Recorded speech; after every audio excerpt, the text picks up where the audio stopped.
They won't tell you openly. They rarely ever do.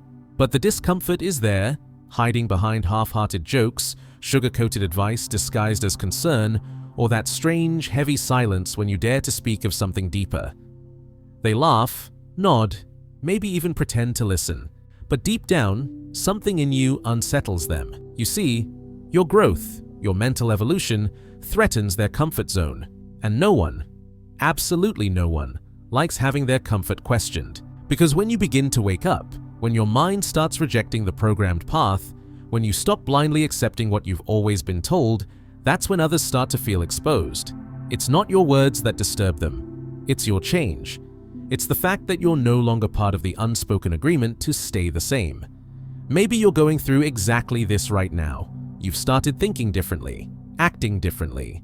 You're beginning to question the beliefs you once held like gospel, and suddenly you feel alien, misunderstood, judged.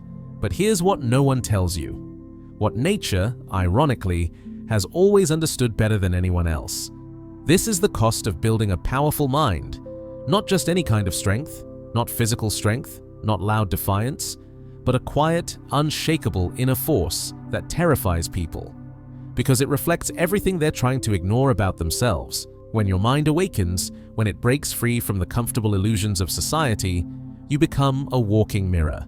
You expose their passivity, you highlight their fears, you reveal, without uttering a word, just how many people are still living on autopilot. But why does this happen? Because a truly powerful, independent mind is dangerous. Dangerous to the system that profits from your obedience, dangerous to others who cling to conformity, and most importantly, dangerous to your former self. The version of you that settled, that played small, that pretended everything was fine. This video isn't made for those who are comfortable. It's not made for the ones looking for quick inspiration, cheap motivation, or another dose of everything will be okay. It's made for you, the one who feels on the verge of a quiet rebellion, the one who senses a rupture happening inside, a psychological split between who you were and who you're becoming. You're not broken, you're awakening, and it's going to hurt. It's going to be lonely, but it will also be liberating. Because you're not just building a strong mind, you're building a mind that no one can manipulate. A mind that can't be seduced by distraction, broken by pressure, or enslaved by fear. You're becoming the kind of person who terrifies the system. Why? Because you don't bend. If that path resonates with you, if you're ready to walk it, then stay. Because what nature has to teach you next won't be comforting, but it will be transformative. And once you learn it, really learn it, you will never think the same way again. Take Nietzsche, for example, not just a philosopher, but a surgeon of the human soul. He didn't just look into the abyss of existence, he dived into it. He didn't avoid pain, chaos, or confusion. He embraced them, because he knew that inside chaos lies the spark of real creation. He wrote, "One must still have chaos in oneself to be able to give birth to a dancing star." This isn't just poetic fluff. It's a psychological truth. Transformation doesn't happen in peace. It doesn't happen when everything is going your way. It happens in suffering, in the confusion, in those moments when life brings you to your knees and you're forced to rebuild, not with comfort, but with clarity, not with hope, but with will. So stop waiting for life to get easier. Stop wishing for smoother paths or fewer problems. Start wishing to become stronger. Because real power isn't about avoiding the storm. It's about becoming the storm. It's about being the one who faces the fire, walks through it, and emerges, not untouched, but unbroken. Think back. When did you grow the most? Was it during the happy moments, or was it when you were lost, shattered, broken, and had no choice but to find your way back? That's where the real strength comes from the fall, from the chaos, from that lonely, terrifying silence where the old version of you dies and something unbreakable is born. So if you feel alone right now, good. If you feel like no one understands you, good. If you feel like everything is falling apart, that's perfect, because it means something powerful is waking up inside you, and once it does, nothing will ever be able to cage your mind again. Let's be honest, most people aren't thinking, they're repeating opinions they saw on a screen, repeating emotions they were told to feel, repeating reactions they've learned from the herd. And Nietzsche? He saw through it, all of it. He didn't just criticize society, he dissected its soul, and what he found was terrifying. Slave morality isn't about being physically enslaved, it's about mental submission. It's about adopting values not because you believe in them, but because you're too afraid to reject them. Nietzsche said this morality was invented by the weak, those who couldn't fight back, so they rewrote the rules to make their weakness look like virtue. In this world, humility is praised because pride would expose your limitations. Obedience is saintly because rebellion would get you punished. Being a victim is glorified because claiming power would mean taking responsibility, and responsibility is heavy. So, what do people do? They worship safety, they celebrate suffering, and worst of all, they demonize strength. Power becomes evil, success becomes suspicious, and anyone who rises above the average is called arrogant, toxic, or dangerous. This is slave morality, a mindset built to protect the herd from the pain of their own inadequacy. And Nietzsche knew, if you want to build a mind that terrifies people, you must break free from this morality. Now comes the scary part, the part where you stop being safe. Master morality isn't about dominating others. It's about creating your own values from the ground up. It's about choosing your own path, not because someone told you to, but because your inner compass demanded it. The master does not ask, "Is this good according to society?" He asks, "Is this good according to my nature? Does this make me stronger?" That's dangerous thinking, because once you ask that question, you can't unask it. You start seeing through empty rituals, fake rules, social games. You stop saying sorry for not fitting in. You stop shrinking yourself to make others feel comfortable, and people will hate you for it. They won't say it directly. Oh no, they'll dress it up as concern, as advice, or as jokes that sting a little too much.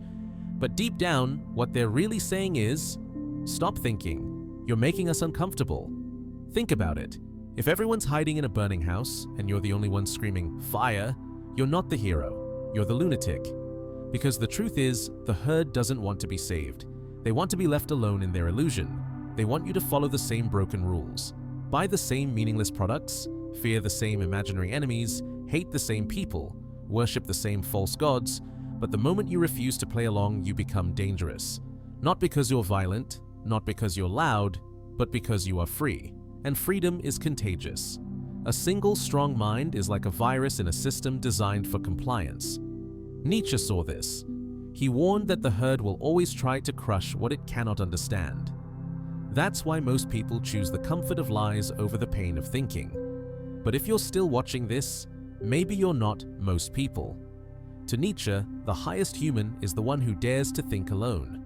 Not just to question authority, but to question yourself, every belief you inherited, every habit you perform without thinking, every label you use to define yourself.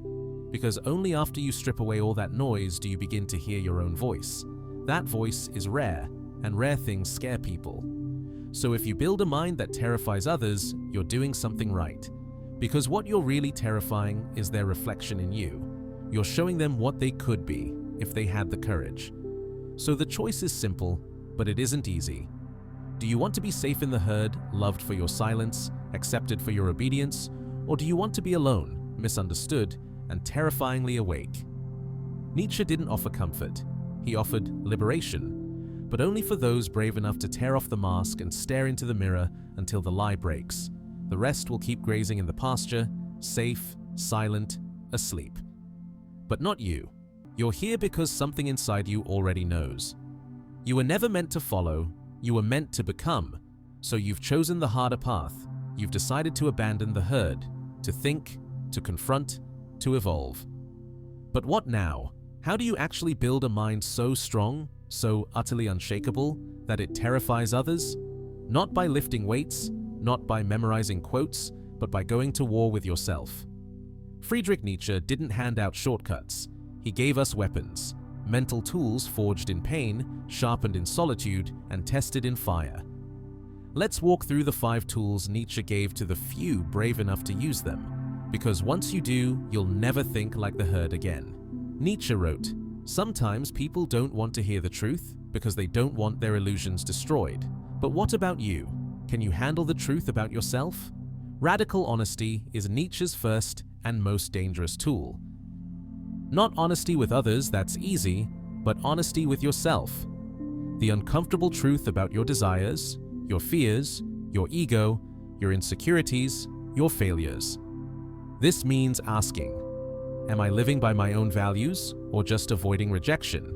Do I really want success or just to be admired? Am I brave or just pretending online? Most people hide from these questions. They build entire lives around avoiding them. But Nietzsche says you must confront them, because every lie you tell yourself becomes a chain around your mind. To build a terrifyingly strong mind, you must tear down your own delusions. And that process? It's brutal. It feels like dying because a part of you is, but what's born in its place is real. Forget what you've heard. The will to power is not about dominating others. It's about dominating yourself. Nietzsche believed every living thing is striving not for survival, but for power, and not physical power. Psychological mastery. Power over fear. Power over impulse. Power over weakness. This is the energy behind every transformation. It's what pushes the caterpillar into a cocoon and makes it tear itself apart to become something new. The will to power says, I know this will hurt. I will do it anyway. It's waking up early when no one is watching. It's saying no to distractions when no one will applaud you. It's choosing growth over comfort again and again. The weak call it obsession. The herd calls it madness. Nietzsche called it becoming who you truly are. This is perhaps Nietzsche's most beautiful and most painful idea. You must continuously overcome yourself. Not others, not the world, yourself. Who you were yesterday is your only real enemy. Your laziness, your cowardice, your excuses, your attachment to being someone. Nietzsche once said, "He who cannot obey himself will be commanded." So ask yourself, who are you obeying? Your past or your potential?